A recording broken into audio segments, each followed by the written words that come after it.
Voilà, c'est toujours sous le regard gendarme de Jean-Félix que se poursuit le magazine de l'après-midi. Africa Vie, comme tous les jours de la semaine, en direct. Et mercredi, c'est aujourd'hui, nous sommes bien le 5 août 2009. Bienvenue sur la radio, si vous ne nous rejoignez que maintenant. Le rendez-vous confirmé avec l'auditeur libre, le libre penseur, le chercheur Mohamed Cherif. Bien sûr qu'aujourd'hui, mercredi, nous ferons un tour dans la pharmacie de la nature. Comme tous les mercredis, nous regarderons évidemment du côté de votre courrier de nombreuses lettres avec des questions pertinentes, percutantes que vous avez donc posées à Mohamed Cherif. Il s'attachera à répondre à vos questions tout à l'heure à la queue de ce magazine.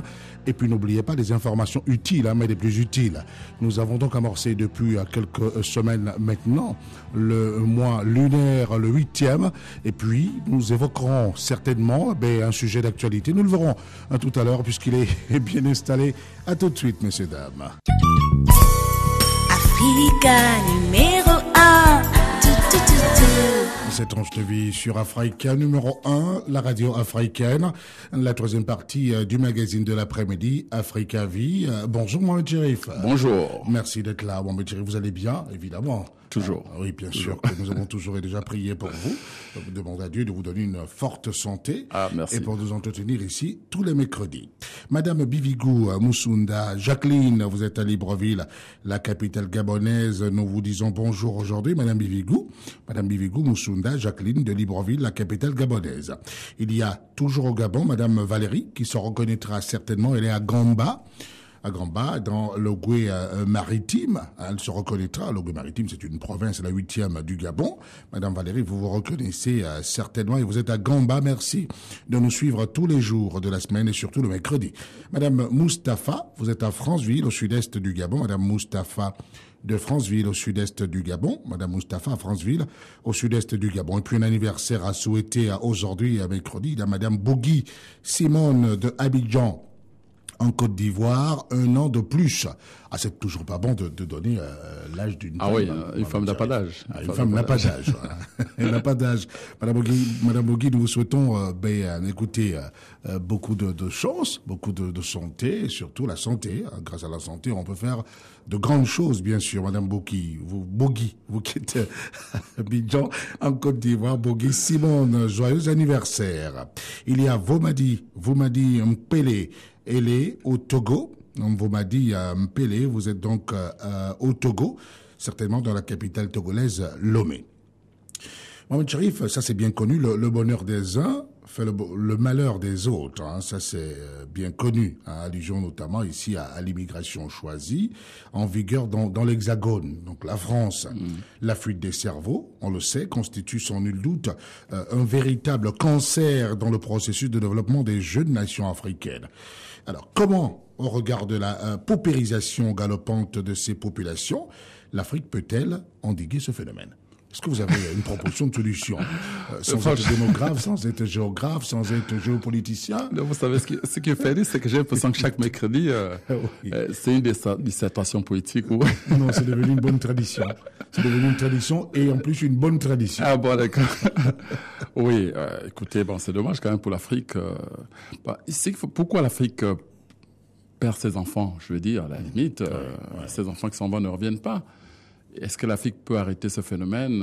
Je dis oui, pourquoi pas, à condition certainement de... Pourquoi ces enfants d'abord s'en vont et ne reviennent pas? Oui. Vous savez, un parent qui n'éduque pas bien son enfant, qui n'affectionne pas suffisamment son enfant, cet enfant quand il va, c'est souvent... Il n'a pas envie de revenir parce que, il n'y a rien de retient auprès de ses parents. Voilà, ils sont mal à l'aise en tout cas. Ils sont mal à l'aise. Or, quand un enfant était bien éduqué, a eu beaucoup d'affection, et puis surtout dans certaines valeurs auprès des parents, effectivement, même quand il s'en va, il a tendance à revenir parce qu'il se sentira mieux auprès de ses parents. Voilà, ils sont très attachés à eux. Voilà. Donc, je dis que l'Afrique a ce problème, peut-être certainement qu'elle doit revoir ça, elle doit revisiter sa politique, son développement, sa politique de développement. Je veux dire par là quoi que aujourd'hui, qu'est-ce qui peut retenir un petit Africain qui s'en va aux États-Unis, en Europe, chercher certainement la technologie, la connaissance? Qu'est-ce qui peut se revenir lorsque, muni d'un certain diplôme, il ne trouve pas du travail chez lui? C'est ça le problème. Alors, donc ça veut dire que nous avons un problème de base, c'est que l'éducation que nous donnons, l'instruction que nous donnons aux enfants ne correspond pas aux réalités de chez nous. Donc il faut revisiter ça, il faut revoir cette politique de près.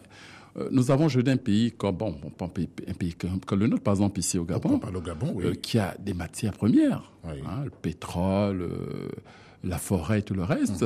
Mais qu'est-ce qu'on constate tous les jours? Nous voyons ce bois qui s'en va, qui est transporté des Bilokoumé qui vont, et c'est nous qui réachetons. Et à quel prix? Et à quel prix, le produit fini. Notre prêteur s'en va, ainsi de suite. Alors aujourd'hui, pourquoi ne pas aujourd'hui créer des situations pour que tout ça soit transformé sur place et que, à partir de ce moment, tout ce qui sont sur place puisse trouver du travail, justement, dans cette filière. Il y a tout ça. Il y a aussi autre chose. Vous avez constaté que les pays développés dépensent beaucoup d'argent à réparer leurs propres erreurs. Je m'explique. Vous avez un ministère de la Santé, vous avez un ministère de ceci, alors qu'en fait, le développement est intégré. Je crois que les pays africains pouvaient rattraper le retard en ayant une bonne politique, c'est-à-dire une politique d'intégration complète. Je m'explique. Tous les secteurs sont liés. La santé, la sécurité, le transport, tout est lié. Mais on a l'impression qu'on travaille de manière sectaire, éparse, comme s'il n'y avait pas de lien. On va penser l'exemple. Prenez par exemple le cas d'une ville qui est urbanisée. Je dis co-urbanisée, c'est-à-dire les routes bien tracées, les maisons construites bien au bord de la route. Il y a des carrés partout. Partout. Les routes sont bien goudronnées, bien éclairées. Il y a vraiment l'environnement est sain.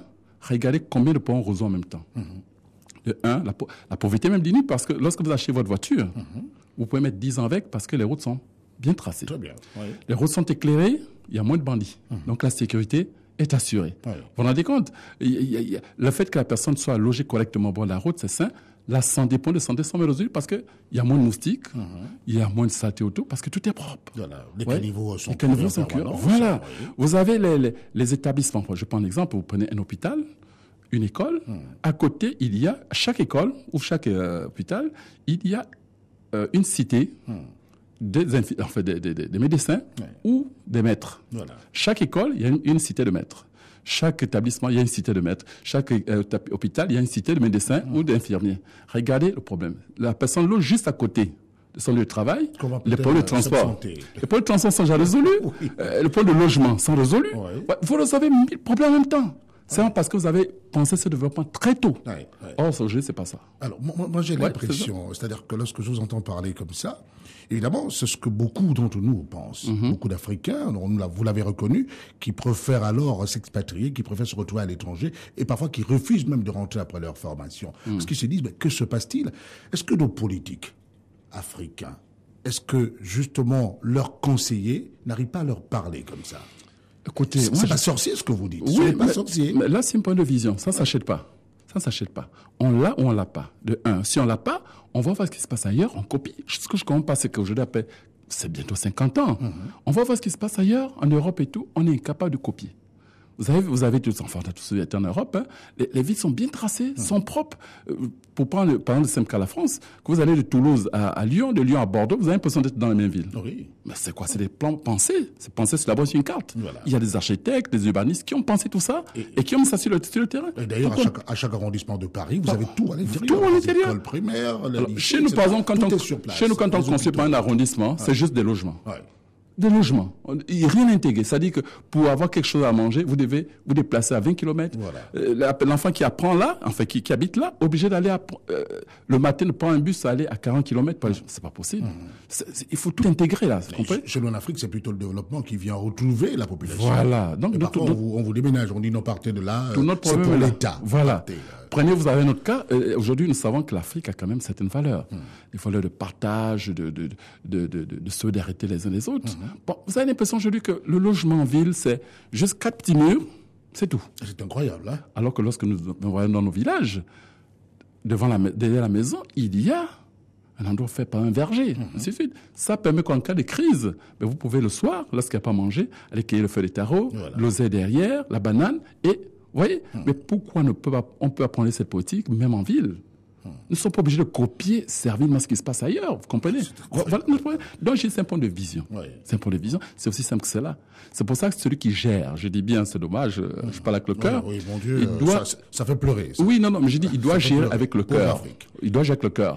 Vous savez, lorsque vous construisez par une maison, que vous voulez mettre en location, imaginez vous-même que vous habiterez dans cette maison. Ah oui, attendez. Comme ça, vous le faites enfin, ne faites pas un petit truc de... On va construire des boîtes d'allumettes. Des boîtes d'allumettes. Venez prendre, ça coûte 36 millions. Et si on vous demande, vous mettez le jardin, vous ne pourrez pas habiter parce que c'est pas possible. Alors, vous voyez, vous pensez pas à l'autre.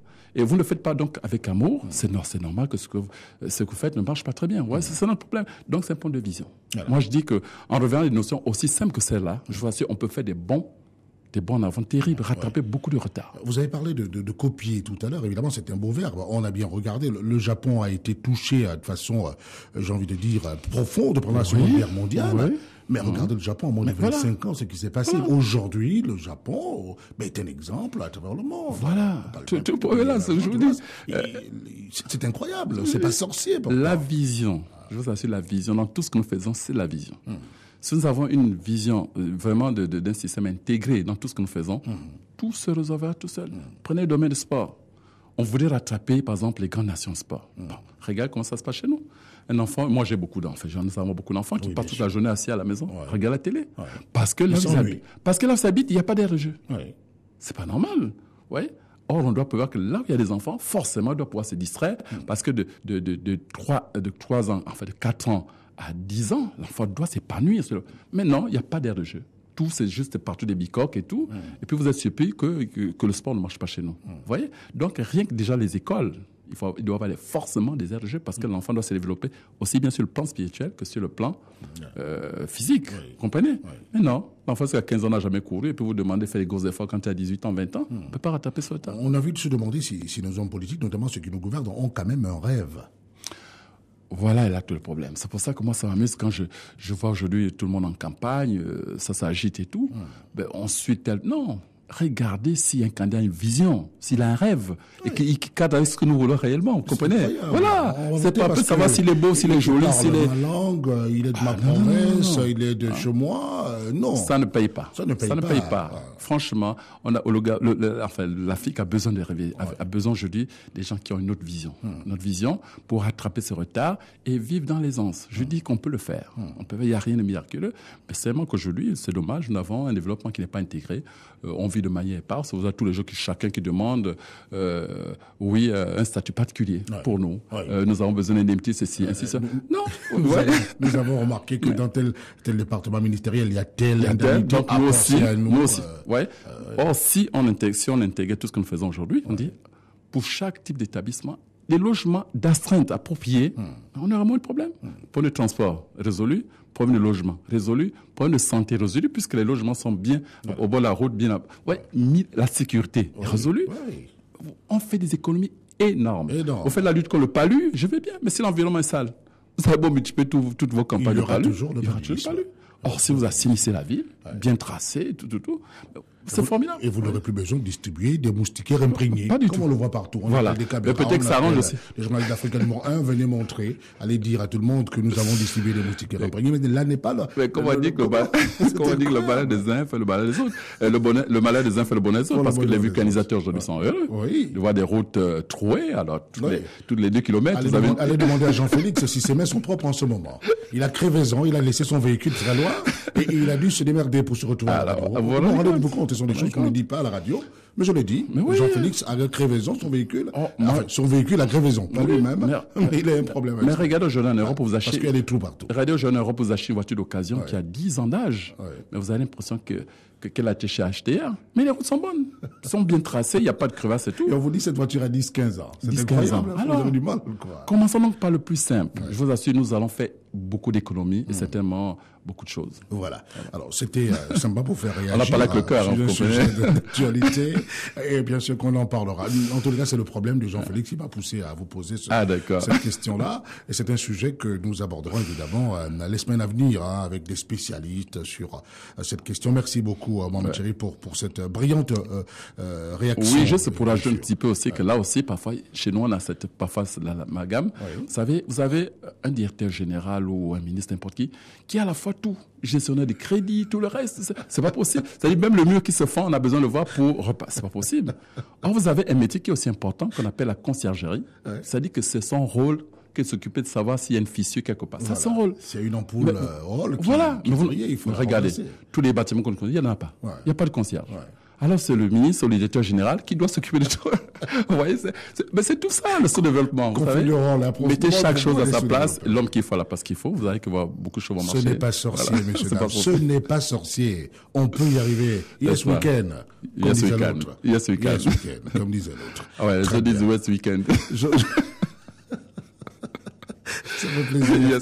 Ça fait plaisir de rigoler comme ça en abordant des sujets sérieux. Et je sais que le débat se poursuit là au quartier, bien sûr, à travers le monde et surtout sur le continent africain. Je vais pardonnez, peut-être revenir sur les jours fastes, Mohamed Cherif, oui. Du 8e mois lunaire, oui. Avant de marquer une pause, parce que...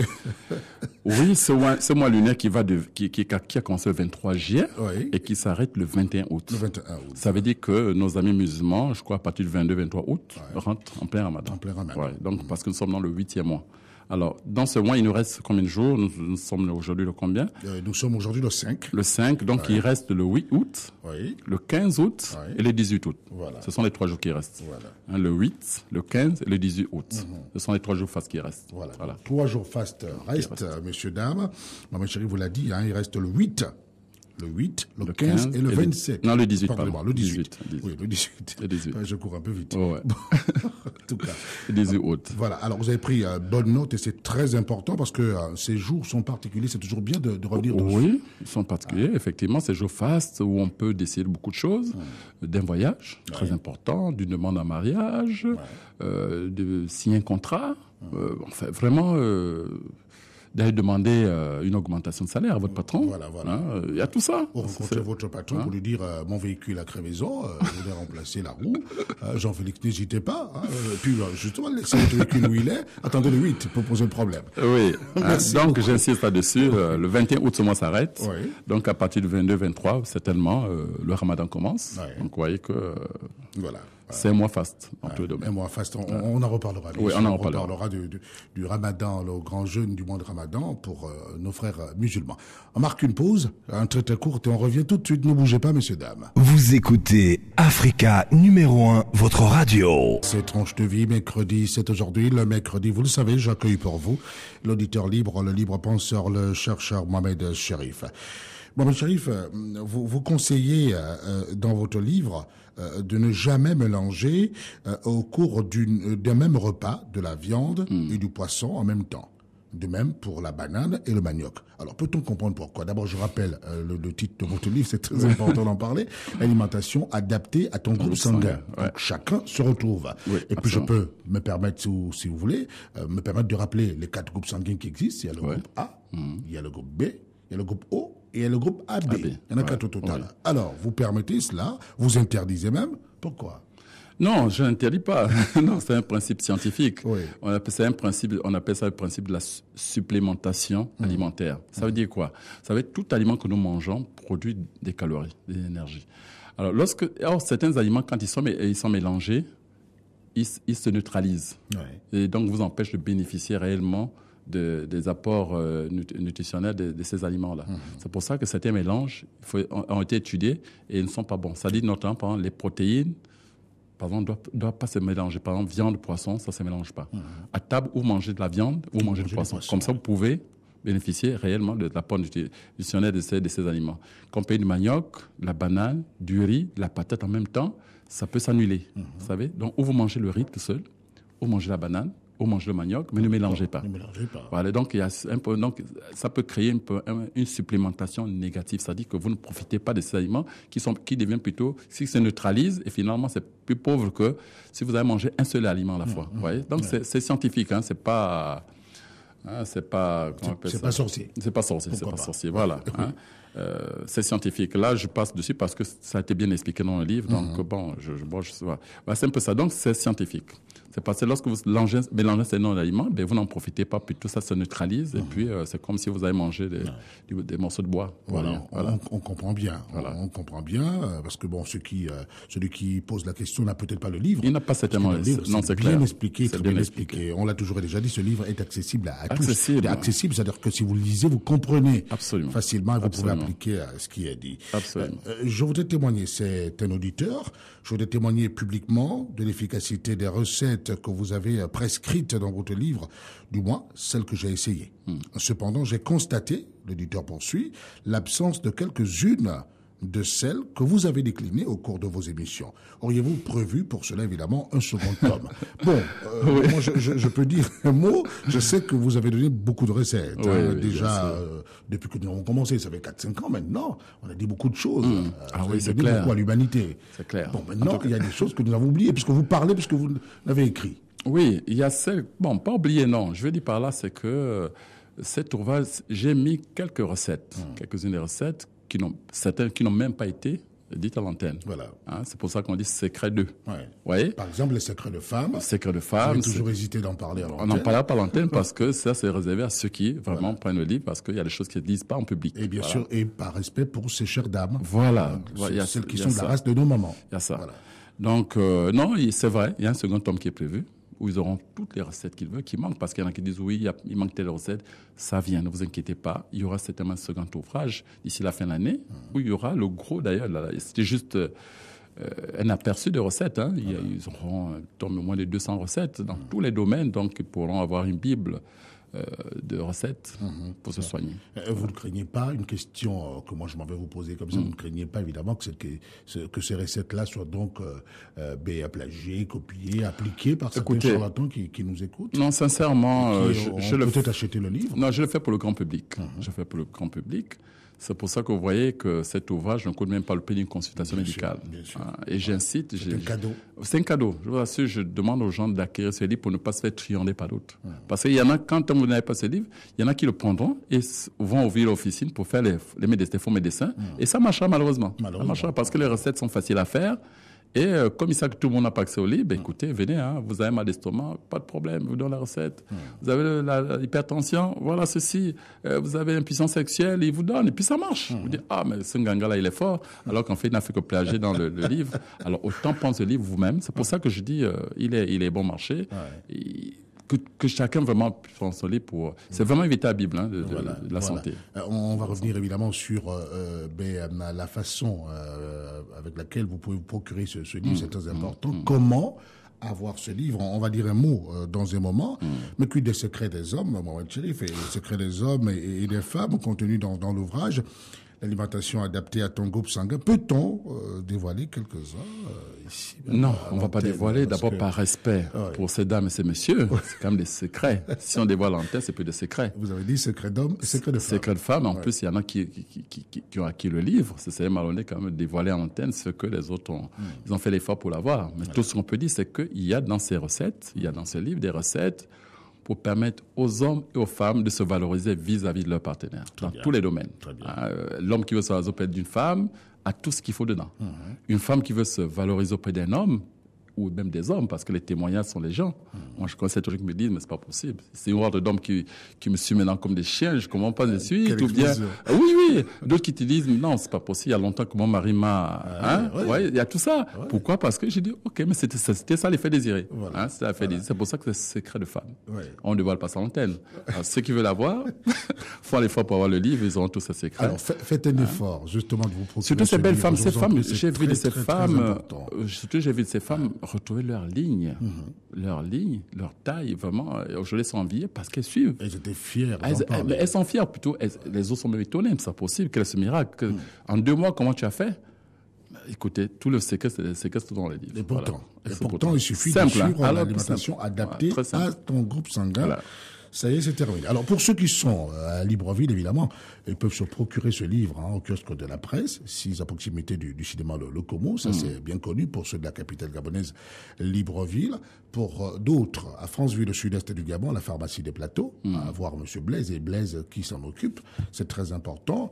Il y a à Lambaréné et Port-Gentil, Madame Clarisse, que nous saluons au passage. Nous avons bien reçu le colis, Madame Clarisse. Le colis est bien arrivé et je sais que tout va bien. Clarisse qui répond donc au 07 37 17 05. Je sais que, bon, elle n'arrive pas à dormir, il faut bien qu'elle dorme un peu. Mais en tous les cas, elle est très engagée et Clarisse est prête justement à faire le tour de ces deux provinces parce qu'il faut dire que les villes de Lambaréné et de Port-Gentil n'appartiennent pas à une même province. Oui, oui. Lambaréné, c'est le Moyen-Ogoué, donc c'est la 3e province du Gabon. Port-Gentil, c'est le Goué maritime, c'est la 8e province. Mais attention, ces provinces sont voisines. Alors, il y a ceux qui traversent aussi par le Goué, donc les Ogmarins. Comme il le dit, c'est beau, Ogmarin. Ils prennent la pirogue ou le bateau et peuvent partir de Lambaréné pour Port-Gentil et vice-versa. Oui, et puis il y en a qui peuvent prendre l'avion aussi. Surtout, c'est clair, dit que ces caps sont bien arrivés. C'est pour cette raison que je parle du colis. Le colis est bien arrivé, Clarisse. Le colis est bien arrivé. Merci beaucoup pour cette carpe de Lambaréné qui a fait le tour du monde. La carpe de Lambaréné, on n'en parle pas suffisamment. Ah ouais, mais elles appellent au mot. Nous on plaisantait au départ, mais elles appellent au mot. Alors finalement, c'est incroyable, Clarisse. C'est une grosse surprise. Merci beaucoup. Et puis, loin du Gabon, il y a le Cameroun. Bon, pas très loin. En tout cas, le Cameroun est là, juste à côté. Juste à côté. Je veux dire, hors du Gabon, peut-être. Il y a la ville de Yaoundé. Ceux qui sont donc à Yaoundé peuvent se procurer ce livre à MTA, avenue Kennedy.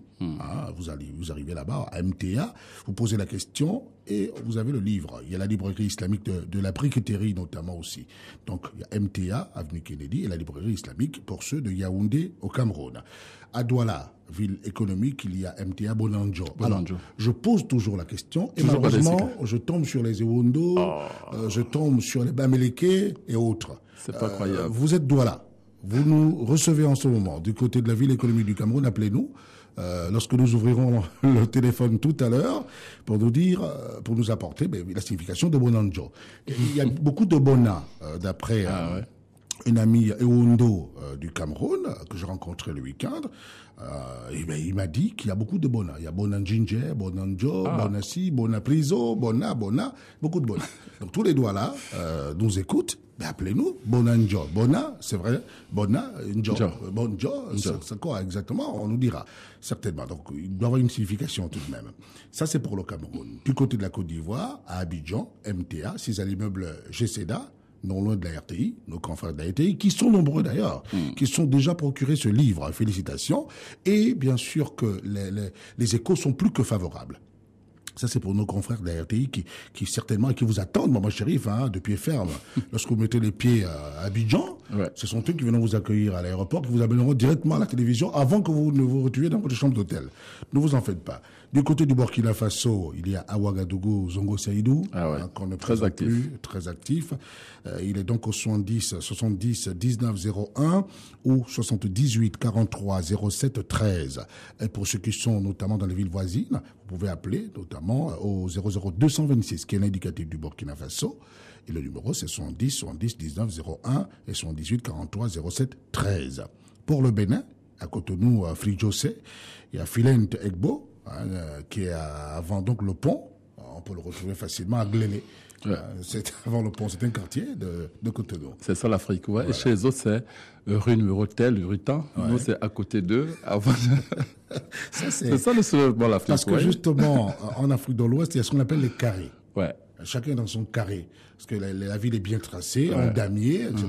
Et vous arrivez, vous dites, déposez-moi à tel endroit, à telle avenue, numéro tant, parcelle numéro tant, je vais voir telle personne. Et là, vous arrivez, forcément, on vous reçoit. Ouais. Donc, par exemple, à Cotonou, c'est bien tracé. C'est bien tracé. Et donc, ce monsieur, on peut le retrouver facilement. Avant le pont. C'est avant le pont. D'accord. On le retrouve. Voilà. Il est donc au 00229, c'est l'indicatif, le 93 50 15 79. Et puis, quand même, nos amis du Tchad, Ah oui, Quand même. chez Mustapha, quand même. Quand même. Parce qu'il se plaignait. Ah oui, Nous c'est vrai. avons reçu évidemment des coups de fil un peu durs. Ah non, vous nous avez oubliés, là, Mohamed Thierry. Pensez à nous. Mais la faute n'est pas à Mohamed Thierry. Nous avons toujours déjà dit ici que des mécènes peuvent se présenter, Absolument. se déclarer. Et vous venez, vous avez le numéro de Mohamed Thierry, vous le contactez et il vous dit exactement ce qu'il vous reste à faire. Vous pouvez vous acheter, vous pouvez prendre 200 livres et vous allez les revendre sur place là-bas. Et ça, c'est bien, c'est pour sauver l'Afrique. Vous êtes donc une grande âme. Ce qu'on veut, c'est ça. Donc, Africa Numéro 1 vous le donne comme ça, gratuitement, mais profitez-en. Au Tchad, c'est chez Mustapha. Il est au 00235 626 09 70. Donc 00235 626 09 70. Voilà donc pour les contacts, l'alimentation adaptée à ton groupe sanguin. C'est donc le livre de Mohamed Cherif. Africa numéro 1, la radio africaine. Voilà. C'est Africa Vie. Sur la radio africaine, nous évoquerons tout à l'heure les effets induits de certains gestes anodins sur la vie des individus. On en parlera certainement à la reprise tout à l'heure. D'abord, allons-y dans la pharmacie de la nature, Mohamed Cherif. Comment lutter en mode frais contre les infections buccales, donc les maux de dents, les gencives saignantes, les aftes, etc., grâce notamment à des soins de bain de bouche naturel. Bain de bouche naturel, on l'avait promis la semaine dernière. Oui. On avait oublié, enfin pas oublié. On était tellement occupé. Voilà. Oui. Alors c'est simple aujourd'hui. Oui. Vous pouvez bien sûr aller à la pharmacie, acheter tout ce qui se vend en pharmacie. Mais nous savons aussi que nous avons nos cousins autres qui sont dans les lacs, qui sont loin de la ville, qui ne peuvent pas avoir ces bains de pharmacie. Donc pour cela, ils prennent simplement les feuilles de patate douce. Les feuilles de patate douce. Les feuilles de patate douce Oui. qu'ils mélangent avec de l'eau chaude. Oui. Ils laissent macérer quelques temps. Ensuite, ils font des bains de bouche avec, matin et soir. Matin et soir. Ouais. Simplement. Simplement, les feuilles de patate douce qu'on mélange dans de l'eau chaude. On laisse macérer un temps, 15-20 minutes, et puis vous avez un bain de bouche impeccable, lequel vous pouvez alors faire des bains de bouche matin et soir. Ça vous soigne tous les problèmes buccaux. C'est aussi simple que ça. Simple. Ou alors, encore plus simple, quand vous avez des problèmes de... C'est simple, mesdames et messieurs. Le soir, prenez un peu de votre propre urine dans un gobelet, mettez votre brosse à dents et brossez-vous la bouche avec votre propre urine avant de dormir. Oui. Et ne brossez plus les dents, ne rincez pas les dents par la suite. Ne rincez pas la bouche. La bouche plutôt. Après, elle peut être brossée avec votre propre urine. Vous dormez comme ça. Voilà. Au bout de 3, 4, 5 jours, vous me direz une nouvelle. C'est impeccable. Tout va tout seul. Voilà. Des recettes simples pour que la nature nous offre. Simple, la nature a tout prévu, c'est formidable. Évidemment, alors 2 recettes pour évidemment ce problème-là de lutte contre les infections. On le prend rapidement. Oui. On pile, j'avais oublié de dire, on pile les feuilles de patate douce. Voilà. On les pile et on les mélange dans de l'eau chaude. D'abord de l'eau chaude, les feuilles de patate pilées. Bien pilé. Oui. Mélange à l'intérieur. On attend 15-20 minutes. On a un bon bain de bouche. Voilà. Matin, soir. Au bout de quelques jours, tous vos problèmes buccaux disparaissent. Voilà. Ou plus simplement, prenez chaque soir, quand vous constatez que vous avez des gencives qui saignent, des dents ou bien des aftes, tout ça, c'est simple. Le soir, prenez votre propre urine dans un gobelet avec votre brosse, brossez-vous les dents et allez dormir. Tous les soirs. Tous les soirs, au bout de 4-5 jours, tout disparaît. Vous ne vous rincez pas la bouche après. Vous ne rincez pas la bouche après. Dormez comme Simplement. ça. Voilà. Et ça marche. Ça marche toujours. Ça a toujours et déjà marché. Allez, on revient tout de suite, messieurs, dames. Ne bougez surtout pas. Yeah, yeah.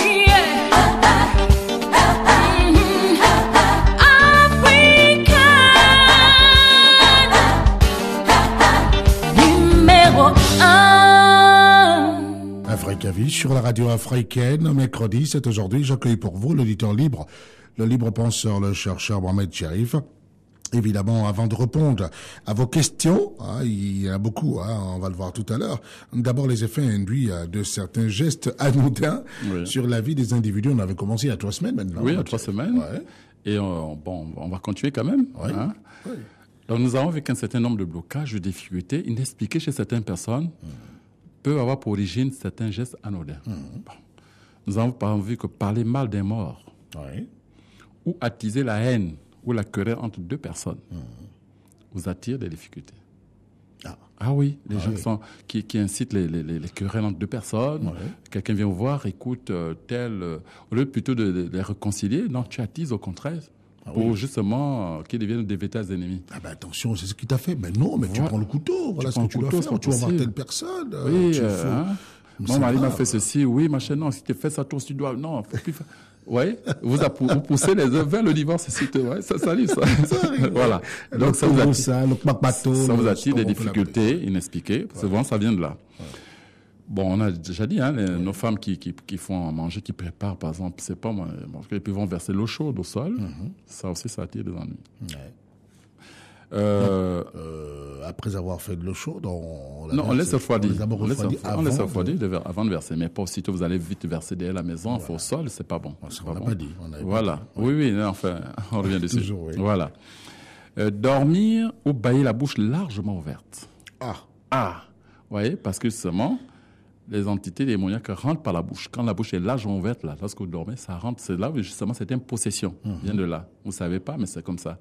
Après, certains ennuis sont récurrents. Ça vient seulement de ce que vous avez dormi la bouche ouverte, vous baillez largement la bouche ouverte sans la fermer. Ben, en ce moment précis, il y a des entités négatives qui pénètrent, qui vous possèdent. Donc, en baillant, pour fermer la bouche. Oui, fermer la bouche. On n'a jamais expliqué pourquoi, mais en fait, fermer la bouche. Parce que même lorsqu'on fait l'exorcisme, généralement, on demande aux entités démoniaques qui sont en vous de sortir, mais pas la bouche. Parce que s'ils sortent par la tête, c'est pas bon. Généralement, on demande de sortir par la bouche. Par la bouche, c'est mieux. Voilà. Donc, comme ils sortent par la bouche, c'est aussi souvent par la bouche qu'ils rentrent. Donc, mesdames et messieurs, ne dormez pas. Ou ne dormez pas la bouche ouverte. Ou ne baillez pas largement ouvert sans couvrir votre bouche. C'est souvent précis qu'ils en profitent pour pénétrer et vous posséder. Voilà pour ces conseils. Faire des tatouages sur soi. Faire des tatouages. Des tatouages. Vous savez qu'au juste la mode, des tatouages par-ci, par-là, au dos, aux fesses, partout. Un peu partout sur le corps. Mais c'est des portes psychiques que vous ouvrez à travers des entités démoniaques qui en profitent justement. Parce que quand vous le faites, c'est pourquoi c'est quoi? C'est pour la vantardise? Pourquoi? Ça n'apporte rien de plus. C'est pour être reconnu par qui? Par qui, vous voyez? Et justement, ces entités démoniaques, donc l'ego qui vous anime là, justement, c'est des portes ouvertes pour ces égos qui, par la suite, vos blocages, certains problèmes viennent de là. Rien ne marche dans votre vie, il y a des blocages par-ci, par-là. Vous croyez être heureux alors que parfois, il y a des choses. Rien qu'à partir de ces tatouages qui deviennent des portes psychiques, certaines entités. Manger seul, sous le regard d'autres personnes affamées. C'est-à-dire que, voilà, vous avez à manger, autour de vous, il y a 4, 5, 6 personnes qui ont pourtant faim. Mais vous prenez votre vous mangez seul devant eux, ils vous regardent manger et tout. Alors, chaque fois que vous mangez, eux, ils avalent la salive également. Oh là là. Ça, sans savoir, vous maudissez en ce moment précis. C'est une malédiction. Et voilà. Et beaucoup de problèmes viennent de là, certaines difficultés, certains blocages. Vous ne savez pas que ça vient seulement de ce genre de gestes. Donc, toujours donner, Soit vous donnez, soit allez vous cacher seul, parce que si vous estimez qu'il n'y a pas assez pour tout le monde, ben allez vous enfermer quelque part, mais ne mangez pas sous le regard des autres. D'ailleurs, on le voit souvent parfois avec les chiens. Observez bien, le chien qui vous regarde manger, tout vous fait des gestes. Faites même semblant de jeter, regarde, voilà. À lui aussi la balle, et il vous maudit quand vous ne donnez pas à manger. Vous voyez, attention. Oui. Alors, siffloter la nuit. Ah oui. Quand la nuit est tombée, il y a des gens qui sifflotent. Là, malheureusement, ces sifflements-là, souvent, font venir certains gnomes, c'est-à-dire que les éléments terrestres qui sont autour de nous, et qui aiment bien jouer les petits sales tours aux personnes aux humains. Et souvent, ces sifflements les appellent, les attirent, et puis souvent, ils vous causent quelques ennuis, mais vous ne savez pas d'où viennent ces problèmes, seulement de ces petits gestes anodins. Et enfin, on va s'arrêter là aujourd'hui, pour ceux qui commettent des adultères. Ah oui. Bon, déjà, l'adultère en lui-même... Déjà en droit, c'est pas bien. C'est pas bien, c'est condamnable. Mais pire encore, quand vous le faites sur un lit conjugal. Un lit conjugal. Soit... Il y en a qui le font quand même. Soit de l'amante, soit de l'amant. C'est-à-dire que madame est partie en voyage, ben vous amenez une copine sur son lit. Ou madame sait que monsieur est parti à plier l'avion. C'est inimaginable. Il accompagnait prendre l'avion, et elle s'assurait que l'homme a bien payé l'avion, et puis ça fait venir nos petits copains sur le lit conjugal. Ça arrive. Ça arrive. Et c'est déjà arrivé dans la tranche de vie. Voilà. Et les tas de blocages partent de là. Alors là, vous n'imaginez pas ce qui va vous arriver. Vous dites très bien, elle est partie, ou il est parti. Et puis ça y est, mais non, ça y est, malheureusement, la chambre conjugale est un sanctuaire. C'est un sanctuaire qui est gardé par certaines entités. Vous voyez, vous qui venez qui là. Vous gardent tous les deux. Qui vous gardent, voilà. Donc, on venait là, forcément, c'est attaqué parce qu'ils ne vous reconnaissent pas. Connaissent pas.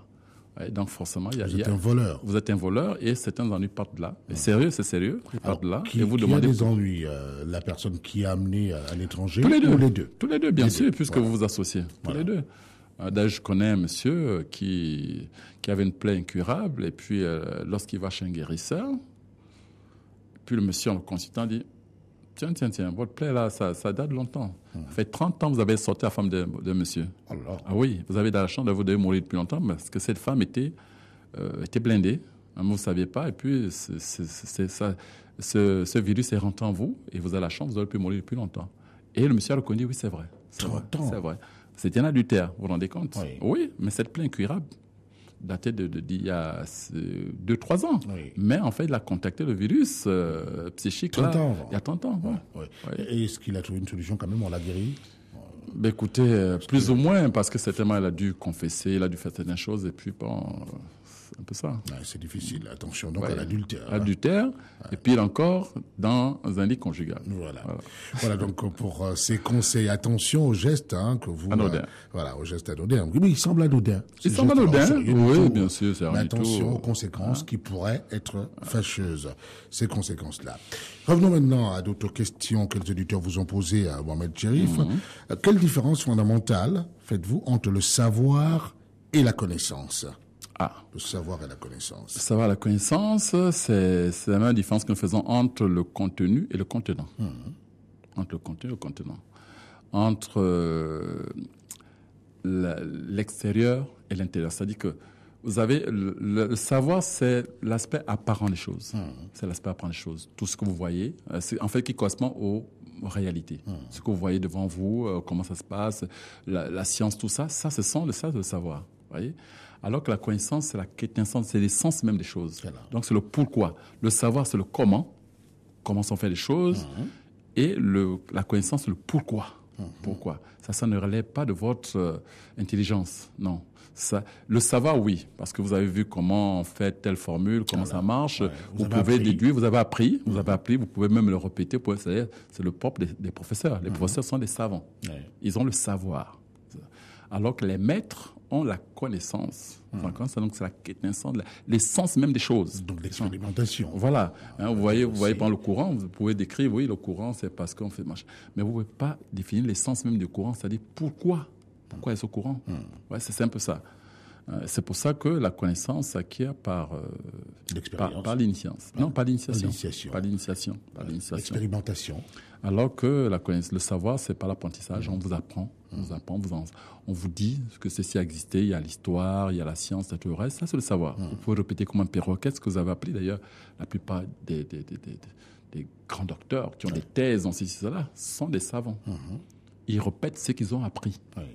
Mais ils n'ont pas la connaissance de ce qu'ils disent. Mais ils ont le savoir de ce qu'ils disent. Oui, c'est ça. Parce que on n'invente pas la roue, on l'a appris d'un professeur, de quelqu'un d'autre qui nous a enseigné, puis on vient répéter. On vient répéter avec nos mots, avec notre façon de comprendre les choses, nous le répétons. Mais l'essence même des choses, qui est la connaissance, ça c'est le maître. Ça c'est quelque chose qui est du domaine de la conscience. Voilà. Alors que le savoir est du domaine de l'intellect. Voilà. Mais ils ont des questions. Bon. C'est les thèses chaque fois qu'ils me font passer. Oui. Une autre question, une progéniture étant une âme à part entière et non un appendice de ses parents, est-il normal que ceux-ci, évidemment, lui imposent leurs croyances? Imposer, écoutez, imposer, c'est pas si on impose, mais normalement, les parents qui sont censés éduquer un enfant pensent lui transmettre ce qu'ils estiment de meilleur. Ouais. Donc, c'est subjectif. C'est-à-dire, les parents pensent que ce qu'ils disent à l'enfant, et c'est ce qui est le bon pour eux. Donc, inconsciemment, vous voyez, ils imposent un peu à l'enfant leur point de vue. Mais comme c'est une âme à part entière, tôt ou tard, cet enfant peut se révéler à lui-même et trouver sa propre voie. Il ne finira pas choisir. La preuve est là aujourd'hui.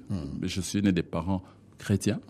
J'ai eu mon baptême, ma communion, ma confirmation. Et pourtant, aujourd'hui, je suis musulman. Donc, c'est plus la voie de mes parents. Donc, à un moment donné, on peut se révéler à soi-même. Voilà. Simplement. Attention, si l'enfant vous dit, moi, je suis pas d'accord avec ça, laissez-le faire. Il ne finira pas choisir lui-même. Krishna, Moïse, Abraham, Mohammed, etc., étaient des grands esprits, des véritables guides de conscience, des pionniers sur le chemin de la spiritualité. Mais en quoi, Mohamed Cherif, Jésus, qui était lui aussi un grand esprit, se singularise-t-il les autres? Ah, ça, c'est une question que j'aimerais aborder avec des spécialistes de ces préoccupations religieuses. Ce qu'il faut dire, c'est que dans le domaine de la spiritualité, la spiritualité, c'est un processus. C'est un processus, un peu comme l'instruction, les développements chez un enfant. On est nourrisson, après on est adolescent, après on est adulte, après on est vieux. Vous voyez que c'est différent, c'est ce que nous appelons vieux. Ce sont des niveaux de conscience. L'homme évolue. Mais ces niveaux de conscience sur le plan spirituel également peuvent être symbolisés par des hommes qui ont incarné ces niveaux de conscience, que nous appelons Krishna, ainsi de suite, Moïse, ainsi de suite. Donc même Jésus est un état de conscience, qui est l'état christique. C'est-à-dire que dans votre évolution, vous devez pouvoir arriver également là. Et quand vous arrivez à ce stade, on l'a incarné par un monsieur, mais en réalité, c'est un état de conscience que tout le monde doit atteindre. C'était l'état christique. Donc tous les autres également, c'était des états de conscience qui font partie de l'évolution spirituelle d'un individu. Voilà. Mais malheureusement, aujourd'hui, les gens n'ont pas compris, se focalisent sur les symboles, alors qu'en fait, c'est des niveaux d'état de conscience. Voilà. C'est comme si on vous demandait, on vous montrait la Lune, et au lieu de regarder la Lune, c'est plutôt le doigt. Regardez le doigt. Bon, mais c'est pas leur faute, parce qu'effectivement, l'enseignement aujourd'hui, nous, en fait, on transmet beaucoup plus le savoir que la connaissance. Voilà, c'est des niveaux de conscience, d'état de conscience. Voilà. Merci beaucoup, mon chéri. J'ai bien vu regarder. Il y a d'autres questions. On va revenir sur ces préoccupations-là la semaine prochaine. Merci, Mohamed. Merci. Je vous souhaite, comme toujours, une forte santé. Et pour nous revenir mercredi prochain en pleine forme. Merci. Africa Vie sur la radio africaine, c'est terminé pour aujourd'hui. Merci de rester sur la radio. Au revoir.